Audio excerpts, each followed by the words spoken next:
আসসালামু আলাইকুম my dear viewers, কেমন আছেন আপনারা সবাই? আশা করছি সবাই ভালো আছেন, আমিও ভালো আছি আপনাদের দোয়ায়। তো আজকে আপনাদের সাথে আমি শেয়ার করছি যে ভিডিওটা, এখানে আমি আসলে চটপটি রান্না করছিলাম।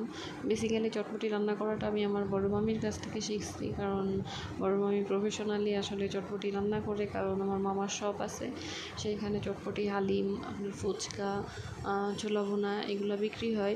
তো আমি মামির কাছ থেকে দেখছি এভাবে চটপটি রান্না করা, মামি শিখাইছে। আর যখন আমি প্রথম রান্না করছিলাম, মামির কাছে ফোন দিয়েই শুনে নিয়েছিলাম যে কী কী প্রয়োজন। অনেকবার রান্না করছি বাসায়, তো বেশ ভালো খেতে হয়।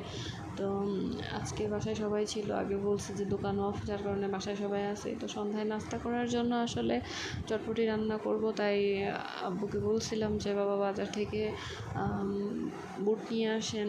পরে দুপুর থেকে বুটটা ভিজিয়ে রেখে সন্ধ্যার সময় চটপটি রান্না করলাম এবং সবাইকে সার্ভ করে খাওয়ালাম।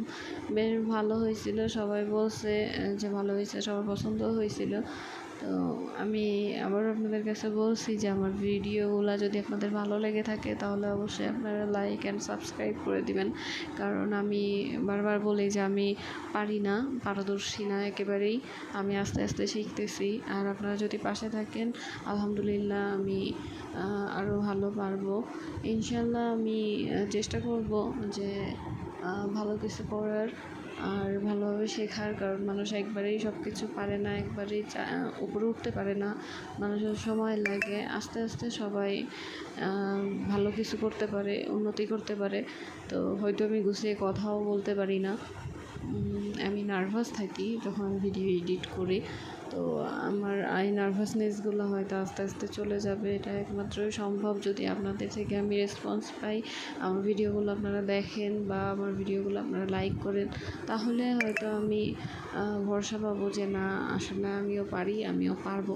তো সেই জন্য আপনাদের কাছে বারবার বলি যে আপনারা প্লিজ আমার ভিডিওগুলো দেখে লাইক এবং সাবস্ক্রাইব করবেন এবং কমেন্টে বলতে পারেন যে আমার কী কী ভুল আছে, আমি কী কী সংশোধন করতে পারি, বা আমার কোন জিনিসটা আপনাদের খারাপ লাগে। এগুলো আমাকে বললে আমি চেষ্টা করব পরবর্তীতে সেগুলো ঠিক করার, বা পরবর্তীতে ভালোভাবে নতুন কিছু নিয়ে আসার। আর আমার লাইফস্টাইল একেবারেই সামান্য, তো আমি চার্মিং এবং হাসি খুশি থাকতে পছন্দ করি। আপনাদের সাথে শেয়ার করব, আপনারাও দেখবেন যে আমি কীভাবে আমার জীবন কাটাচ্ছি। আর